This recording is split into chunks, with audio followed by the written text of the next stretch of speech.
everyone, welcome back to my channel. Today we're going to study about hiatal hernia. Hiatal hernia is the prolapse of the portion of the stomach through the diaphragmatic esophageal hiatus. So there are two types, the sliding and rolling, where sliding is the most common type. 95% of all the hernias are sliding type. Sliding hernia are during sliding hernias, gastroesophageal junction slides through the, so here this is the gastroesophageal junction, so it slides through the hiatus and lies above the diaphragm. So if this is the diaphragm, this hiatal hernia lies above the diaphragm. This does not cause any symptoms unless there is associated reflux. So this is asymptomatic unless there is associated reflux, and acid reflux often happens as the lower esophageal sphincter becomes less competent. So during sliding type, there are 3 points you have to remember.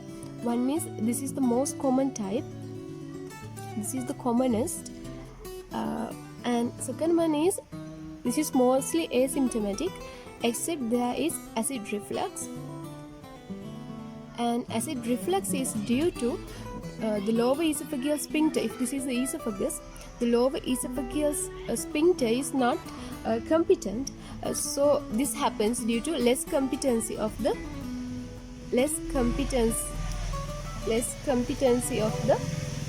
lower esophageal sphincter.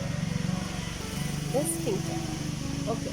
Then the rolling type. When it comes to rolling type, this is also known as the paraesophageal. Called paraesophageal hiatus, but this is a less common form.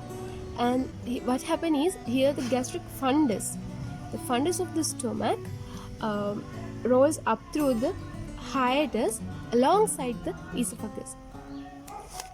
So to be clear, there are two pictures.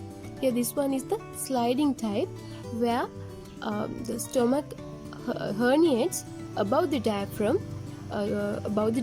and in rolling type the fundus is causing the problem, and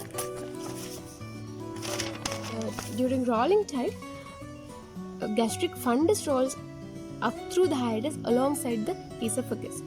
So during this one, if this is the diaphragm, the gastric esophageal junction remains below the diaphragm. There are more risk of complications in rolling type. So complications of rolling hiatal hernia are gastric volvulus. Gastric volvulus refers to the rotation and strangulation of the stomach. Second one includes the bleeding, and third one include the respiratory complications due to involvement of the diaphragm.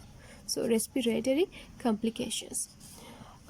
So we can remember this as GBR. GB in internet we are using likewise. So the GBR, complications of the rolling hiatal hernia.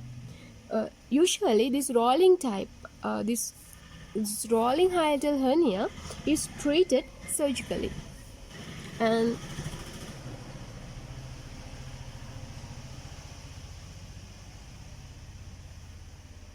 as gastroesophageal junction is intact in this type, the reflux is more uncommon.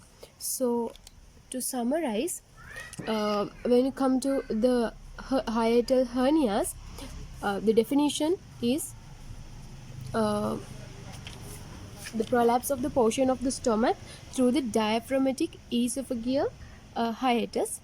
Then there are two types, rolling and sliding.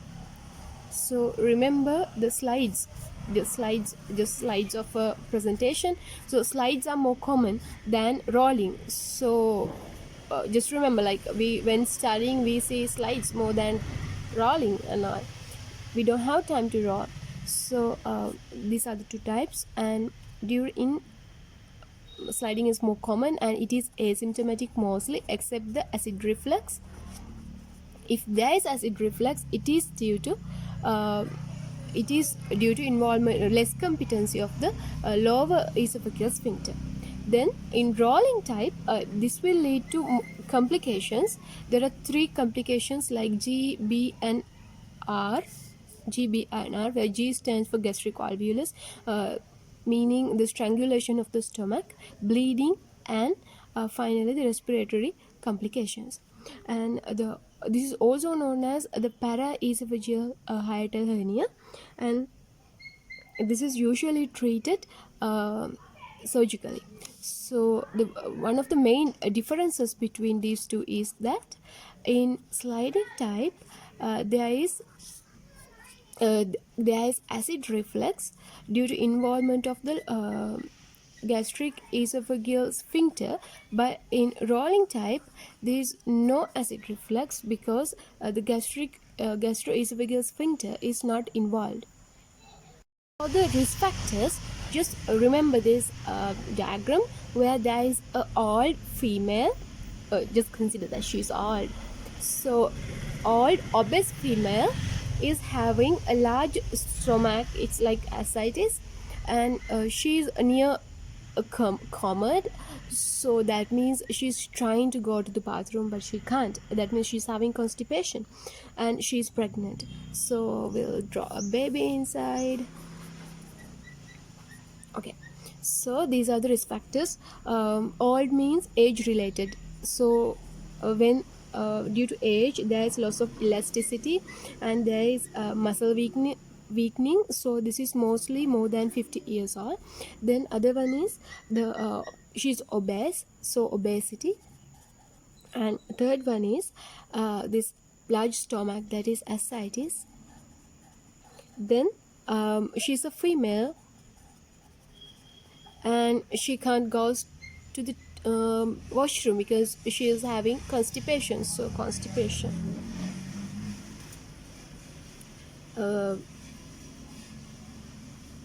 And she is pregnant, so which means pregnancy. So there are 6 risk factors.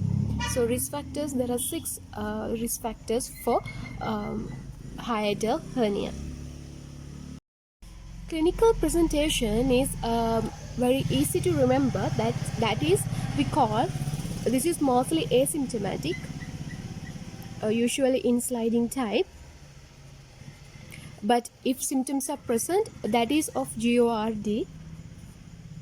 And in rolling hiatal hernia, there is substernal fullness or substernal, that is sub refers to the sternum. This is the sternum, so below the sternum the pain is there. So substernal tenderness, fullness, substernal fullness or the pain. Then second one is dysphagia, because there is a fundus is involved, and fundus is during this type there is dysphagia, that is difficulty in swallowing, and they will be experiencing some acute abdominal pain. This symptom is due to the gastric volvulus.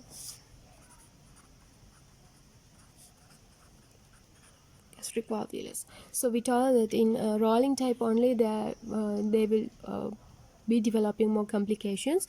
So if they develop gastric volvulus, they will be having acute abdominal pain, except that there is substernal pain or fullness and dysphagia.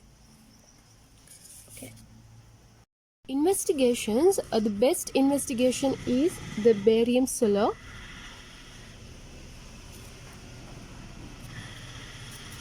For the treatment, we can divide how to treat sliding and how to treat the rolling type.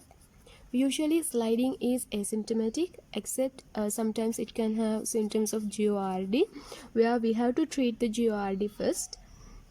When it comes to the rolling type, the treatment is mainly surgical, and also for the both types, if obesity is a factor, we can lose the weight.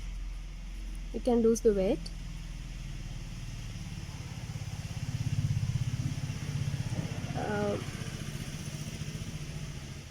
it is advised to repair the rolling type, even if it is asymptomatic, like prophylactically, as it can cause the strangulation. So in rolling type, this can lead to strangulation. Therefore, we have to treat this prophylactically.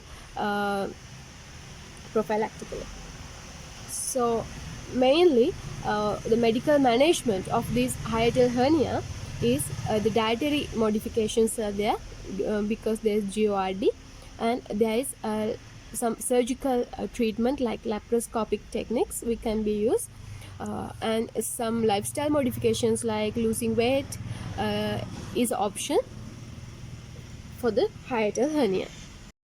For the complications of hiatal hernia, there is increased risk of GORD,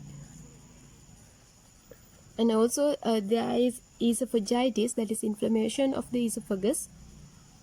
Then there can be, we call them the Cameron ulcers, which is known as the erosions of the diaphragmatic hiatus. Then third one include discrete esophageal ulcers. So esophageal ulcers, this can lead to iron deficiency anemia, and finally it can lead to gastric volvulus. So this gastric volvulus only occurs in the rolling type. Except the complications we discussed for the rolling type, these are some common complications. GORD, because due to recurrent GORD, it can cause esophagitis, and there can be Cameron ulcers where there is erosions at the diaphragmatic hiatus. So these are the complications of developing a hiatal hernia. So you can easily remember the complications from this picture. There is a cameraman, and he's going to a gas station to pull up his vehicle and go to meet God to find treatment for his esophagitis and esophageal ulcers. So where the cameraman means the Cameron ulcers, then this gas station means the gastric volvulus. Will think like he's filling up his vehicle with good amount of gas volume. Then he's going to meet God, where God means GORD, to treat for the two reasons, that is esophagitis and esophageal ulcers.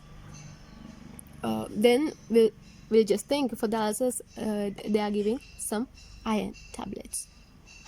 Some of the important points to know is that why during sliding type do they develop acid reflux.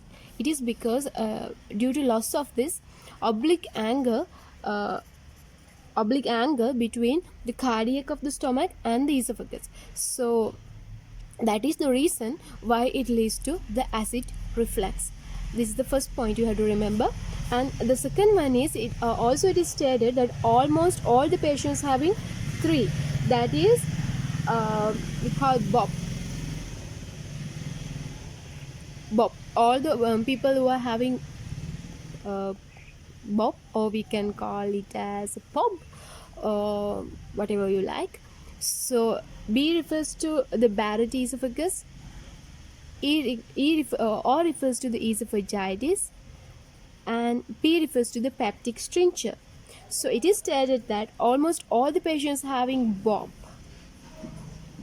have a hiatal hernia. They may develop a hiatal hernia. So just think BOP is having a hiatal hernia.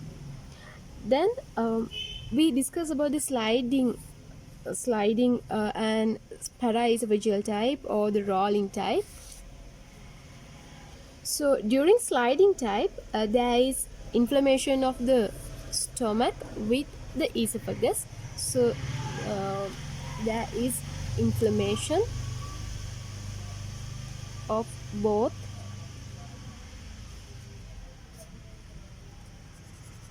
So at the end of this lecture, you should be able to tell about the definition, where that is the prolapse of the portion of the stomach through the diaphragmatic esophageal hiatus. Diaphragmatic esophageal hiatus. So just remember DOH or do H, maybe do hiking, just something remember like that, DOH. So that is the most important point you have to remember. And types, there are two types, sliding and rolling. At the same time you have to know what are the differences, where in the sliding type is most common, rolling type is less common. And sliding type, there is the gastroesophageal junction, the gastric esophageal junction slides through the hiatus, and during rolling type there is the fundus. The gastric fundus rolls up through the hiatus, and in sliding type it lies above the diaphragm. In rolling type it lies below the diaphragm. And usually sliding is asymptomatic except GORD symptoms. Rolling type, it will lead to complications, but there is no acid reflux symptoms, because the lower esophageal sphincter is not involved in this one. And what the complications are caused mainly by the rolling type. So the symptoms you can tell like that. And in rolling type there are some substernal tenderness with dysphagia and acute abdominal pain if there is gastric volvulus. Then for the risk factors, I already told about the obese pregnant lady having ascites, who is having constipation, so it comes under the risk factors. And the complications, for the complication I told this about the cameraman. So the Cameron ulcers is going to meet the god, that is GORD, because he is having esophagitis and esophageal ulcers, and he is going to a gas station, so that is gastric volvulus. Investigation mainly, that is the barium enema.